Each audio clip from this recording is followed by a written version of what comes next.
चीन के साथ अमेरिका वो कर रहा है जो अमेरिका ने पहले यूरोप के साथ किया था 90s में।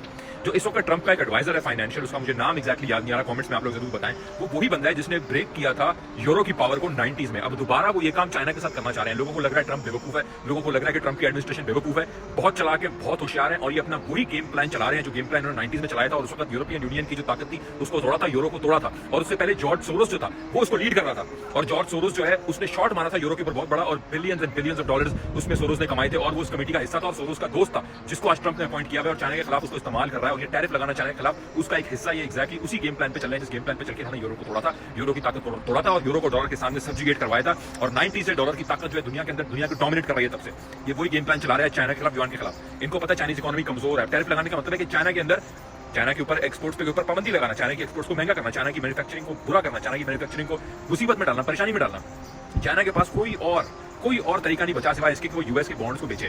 अब यूएस के बॉन्ड्स और यूएस की ट्रेजरी जो है वो चाइना बेचे, और चाइना उनका एक मेजर होल्डर रहा है, जापान एक मेजर होल्डर है।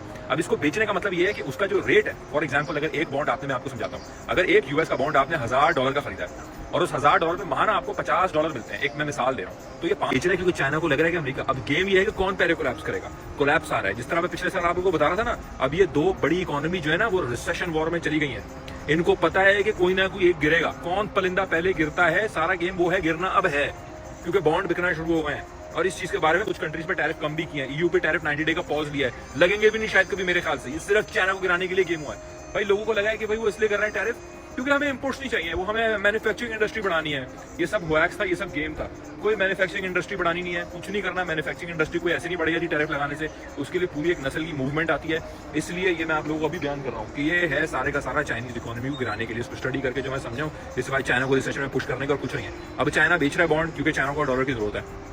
कब तक बेचेगा? बॉन्ड खत्म होंगे, शुरू हो जाएगा, अब इंटरेस्ट रेट ऊपर जाना शुरू हो जाएगा, अमेरिका इकोनॉमी हर्ट होना शुरू हो जाएगी, अमेरिका में दोबारा महंगाई बढ़ना शुरू हो जाएगी, दोबारा पैसे की कमी होना शुरू हो जाएगी, दोबारा मार्केट। तो इस पॉइंट पे अमेरिका नहीं चाहेगा कि इंटरेस्ट रेट बढ़े, तो इसलिए फेड रेट कर, तो मेरे ख्याल चाइना नहीं रोकेगा। अगर ये टैरिफ की डील ना हुई तो फिर या तो चाइना पहले थल्ले है या अमेरिका के अंदर इंटरेस्ट रेट तो कटेंगे ही कटेंगे। सिर्फ इस वजह से फंसी पड़ी है कि कौन किस तरफ अब मामला बेहतर होने वाला है। इन्वेस्टर इसी वजह से फंसे पड़े हैं, रुके पड़े हैं।